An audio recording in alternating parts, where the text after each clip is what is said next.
Hello, welcome to Goodnight Flagstaff. I'm Erica Fraley, a local book lover. I've always loved to read, and this program is a great way to share that love with others. Thank you for tuning in to our community storytime. You can find a new chapter from one of our favorite family-friendly books at 8 p.m. each weeknight on the Literacy Center's YouTube channel and on Creator Radio, a local online radio station.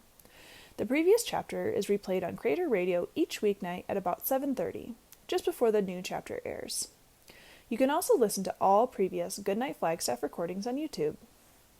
We are currently reading The Hobbit by J.R.R. Tolkien. If you'd like to check it out, to read along with us at home, it is available in the Hoopla app with your Coconino County Library card. Check one out today. Please email us if you'd like to join our team of readers and connect with your community through stories. All ages are welcome. Our email is GoodnightFlagstaff@gmail.com. Last time we read together, Bilbo once again went into the dragon's lair, but Smaug wasn't there. He found the Arkenstone, but didn't tell the dwarves. After everyone filled their pockets with treasure and armor, they left by the front gate and walked to the guard tower to keep an eye out for the dragon's return. Chapter 14. Fire and Water. Now if you wish, like the dwarves, to hear news of Smaug, you must go back again to the evening when he smashed the door and flew off in a rage, 2 days before. The men of the lake town Esgaroth were mostly indoors, for the breeze was from the black east and chill, but a few were walking on the quays and watching, as they were fond of doing, the stars shine out from the smooth patches of the lake as they opened in the sky. From their town the lonely mountain was mostly screened by the low hills at the far end of the lake, through a gap in which the running river came down from the north. Only its high peak could they see in clear weather, and they looked seldom at it, for it was ominous and drear even in the light of morning. Now it was lost and gone, blotted in the dark. Suddenly it flickered back into view. A brief glow touched it and faded. "Look," said one, "the lights again. Last night the watchman saw them start and fade from midnight until dawn. Something is happening up there." "Perhaps the king under the mountain is forging gold," said another. "It is long since he went north. It is time the songs began to prove themselves again." "Which king?" said another with a grim voice. "As like as not, it is the marauding fire of the dragon, the only king under the mountain we have ever known." "You are always foreboding gloomy things," said the others. "Anything from floods to poisoned fish. Think of something cheerful." Then suddenly a great light appeared in the low place in the hills, and the northern end of the lake turned golden. "The king beneath the mountain," they shouted. "His wealth is like the sun, his silver like a fountain, his rivers golden run. The river is running gold from the mountain," they cried, and everywhere windows were opening and feet were hurrying. There was once more a tremendous excitement and enthusiasm, but the grim-voiced fellow ran hot-foot to the master. "The dragon is coming, or I am a fool," he cried. "Cut the bridges! To arms! To arms!"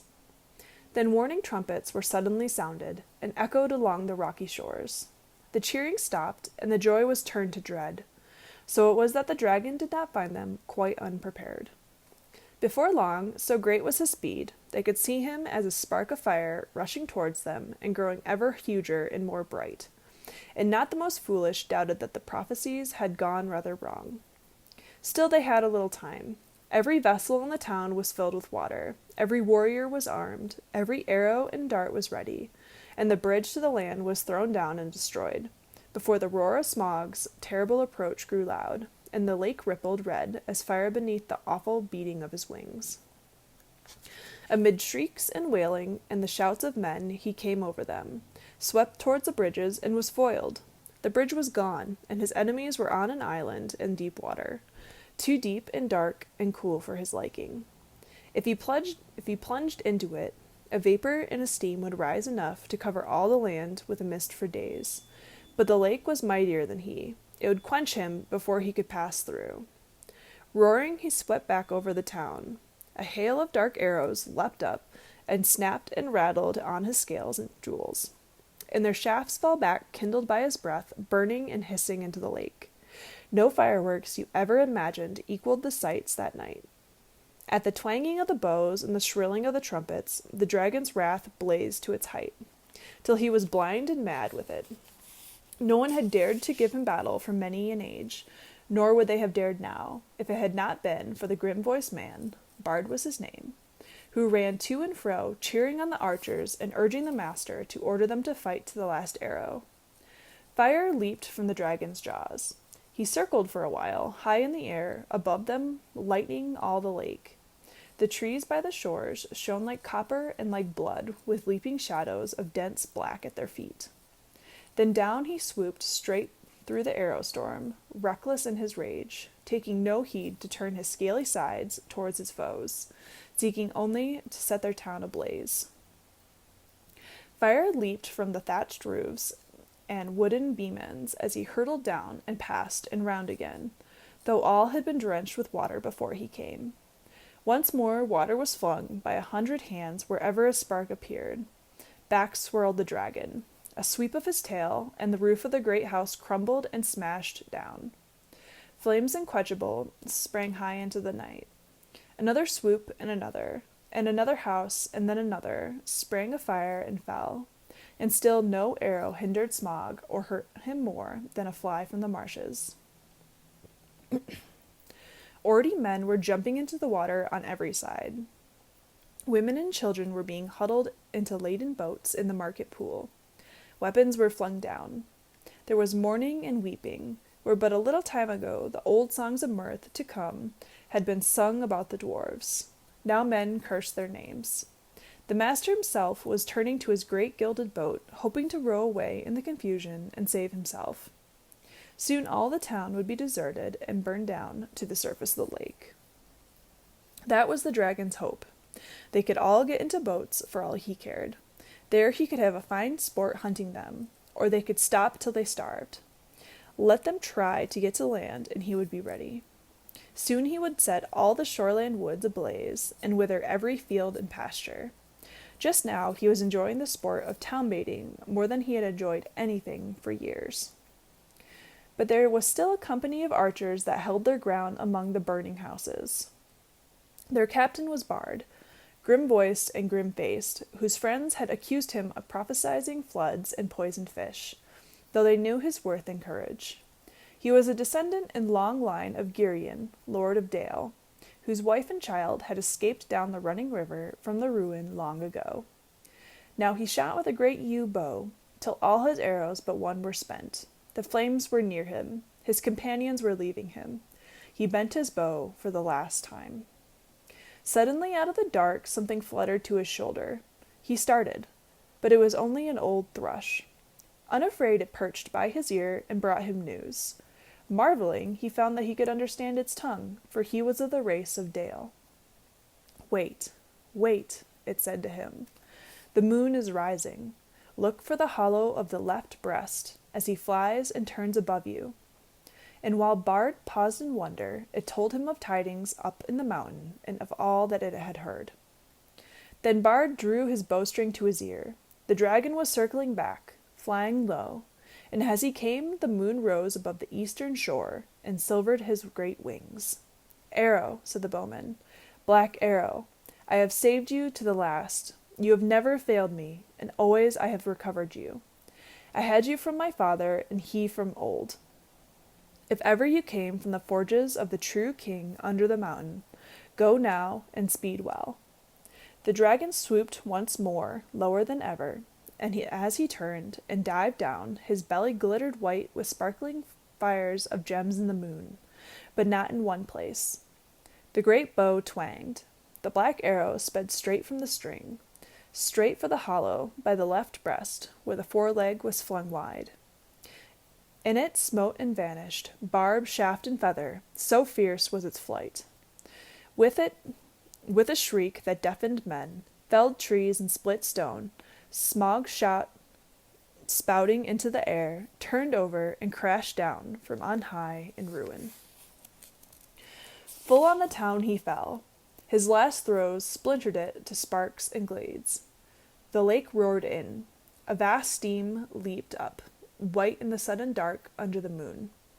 There was a hiss, a gushing whirl, and then silence. And that was the end of Smog and Asgaroth, but not of Bard. The waxing moon rose higher and higher, and the wind grew loud and cold. It twisted the white fog into bending pillars and hurrying clouds, and drove it off to the west to scatter in tattered shreds over the marshes before Mirkwood. Then the many boats that could be seen dotted on the dark surface of the lake, and down the wind came the voices of the people of Esgaroth, lamenting their lost town and the goods and ruined houses. But they had really much to be thankful for, had they thought of it, though it could hardly be expected that they should just then. 3/4 of the people of the town had at least escaped alive. Their woods and fields and pastures and cattle and most of their boats remained undamaged, and the dragon was dead. What that meant they had not realized. They gathered in mournful crowds upon the western shores, shivering in the cold wind, and their first complaints and anger were against the master, who had left the town so soon, while some were still willing to defend it. He may have a good head for business, especially his own business, some murmured, but he is no good when anything serious happens. And they praised the courage of Bard and his last mighty shot. If only he had not been killed, they all said, we would make him a king, Bard the dragon shooter of the line of Girion. Alas that he is lost. And in the very midst of their talk, a tall figure stepped from the shadows. He was drenched with water, his black hair hung wet over his face and shoulders, and a fierce light was in his eyes. Bard is not lost, he cried. He died from Esgaroth when the enemy was slain. I am Bard, of the line of Girion. I am the slayer of the dragon. King Bard, they shouted, but the master ground his chattering teeth. Girion was lord of Dale, not king of Esgaroth, he said.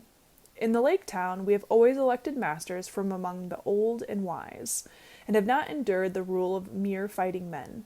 Let King Bard go back to his own kingdom. Dale is now freed by his valor, and nothing hinders his return. And any that wish can go with him, if they prefer the cold shores under the shadow of the mountain to the green shores of the lake.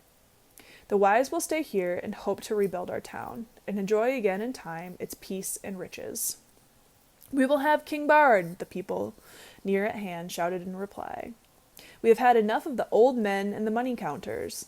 And people further off took up the cry, up the bowmen and down the money bags, till the clamor echoed along the shore. I am the last man to undervalue Bard the bowman, said the master warily, for Bard now stood close beside him. He has tonight earned an eminent place in the roll of the benefactors of our town, and he is worthy of many imperishable songs. But why, O people? And here the master rose to his feet and spoke very loud and clear. Why do I get all of your blame? For what fault am I to be disposed? Who aroused the dragon from his slumber, I might ask? Who obtained of us rich gifts and ample help, and led us to believe that old songs could come true? Who played on our soft hearts and our pleasant fancies? What sort of gold have they sent down the river to reward us? Dragon fire and ruin. From whom should we claim the recompense of our damage, and aid for our widows and orphans? As you see, the master had not got his position for nothing. The result of his words was that for the moment the people quite forgot their idea of a new king, and turned their angry thoughts towards Thorin and his company.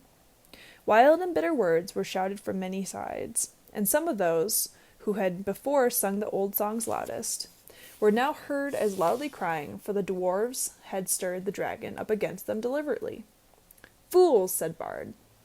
Why waste words and wrath on those unhappy creatures? Doubtless they perished first in the fire, before Smaug came to us.